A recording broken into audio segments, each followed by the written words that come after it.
आज हम पढ़ेंगे लेजिटमेसी मतलब वैधता से आप क्या समझते हैं, इसके विभिन्न आधारों पर चर्चा करें।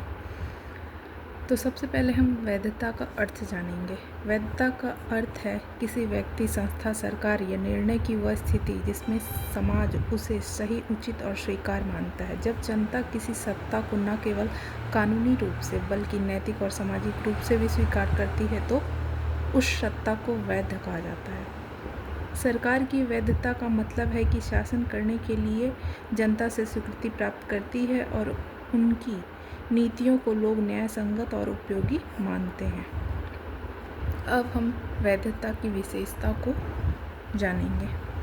वैधता की तो वैसे अनेक विशेषताएं हैं, जिनमें से निम्नलिखित है। जनता की स्वीकृति। वैधता का पहला और सबसे महत्वपूर्ण गुण यह है कि जनता किसी शासन या संस्था को स्वेच्छा से स्वीकार करती है। दूसरा है कानूनी आधार। वैधता सत्ता, संविधान और कानून के आधार पर कार्य करती है। इसका अधिकार कानूनी रूप से मान्यता प्राप्त होता है।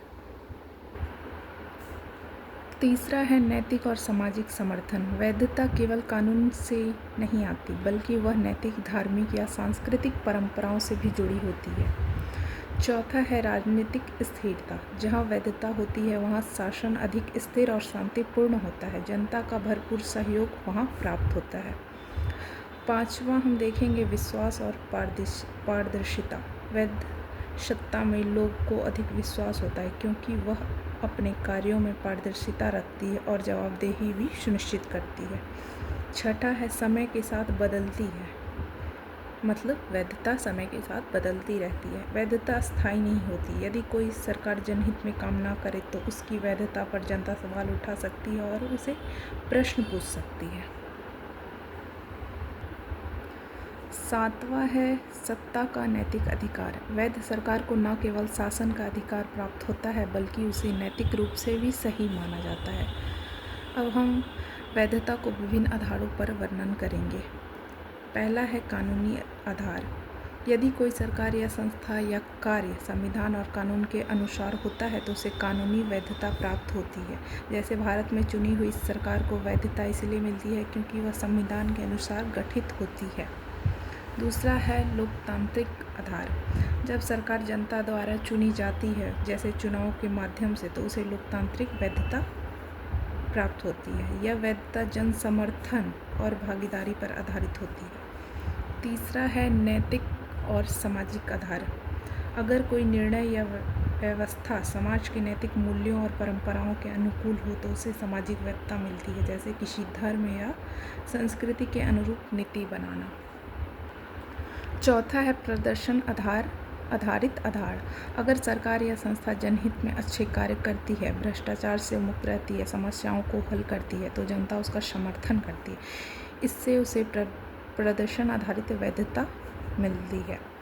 पांचवा है करिश्माई नेतृत्व पर आधारित। जब कोई नेता अपनी विशेष व्यक्तित्व, विचारधारा या प्रेरणादायक शैली से जनता का समर्थन प्राप्त करता है तो उसे करिश्माई वैधता मिलती है।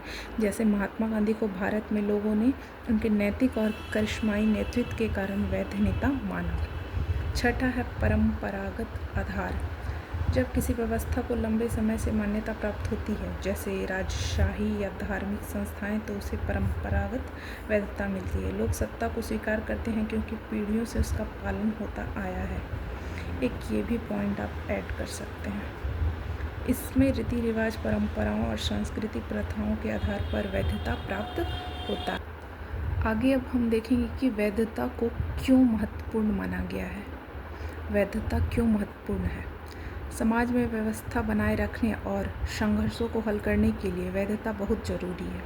पूरे इतिहास और आधुनिक समय में सरकारें और सत्ता में बैठे हुए लोग दूसरों पर अपने अधिकार को सही ठहराने की कोशिश करते रहे हैं। उदाहरण के लिए लोकतांत्रिक देशों में चुनाव नियमित रूप से होते हैं और केवल चुने हुए प्रतिनिधियों को ही शासन का वैध अधिकार प्राप्त होता है। यह व्यवस्था सुनिश्चित करती है कि सत्ता में बैठे लोगों को लोगों द्वारा वैध माना जाए। नेता और सरकारें अक्सर अपने विशेषाधिकार प्राप्त पदों और अधिकारों को सही ठहराने के लिए तंत्र विकसित करती है। इस तरह अधीनस्थों या शासितों को अपने वरिष्ठों के अधिकार को स्वीकार करने के लिए वैध कारण की आवश्यकता होती है। वैधता शासकों और शासितों से अलग अलग दावों के बीच खाई को पाटने में मदद करती है, जिससे समाज में सत्ता के वितरण से संबंधित संघर्षों को रोका जा सकता है। वैधता का समाजशास्त्रीय विश्लेषण इन मुद्दों और समाज पर उनके प्रभावों की गहरी समझ प्रदान करता है, इसीलिए वैधता महत्वपूर्ण। अब हम इसके निष्कर्ष को पढ़ेंगे। वैधता केवल सत्ता या शक्ति पर आधारित नहीं होती है, जो कि हम सब जानते हैं, बल्कि यह जनता के विश्वास, कानून, नैतिकता और सेवा के प्रदर्शन पर भी निर्भर करती है। एक शासन या संस्था तभी स्थायी और सफल हो सकती है जब उसे वैधता प्राप्त हो, अर्थात जनता उसे स्वेच्छा से स्वीकार करे और उसका सम्मान करे। MSO 1 का क्वेश्चन है, इग्नू, जून 2025, इम्पोर्टेंट।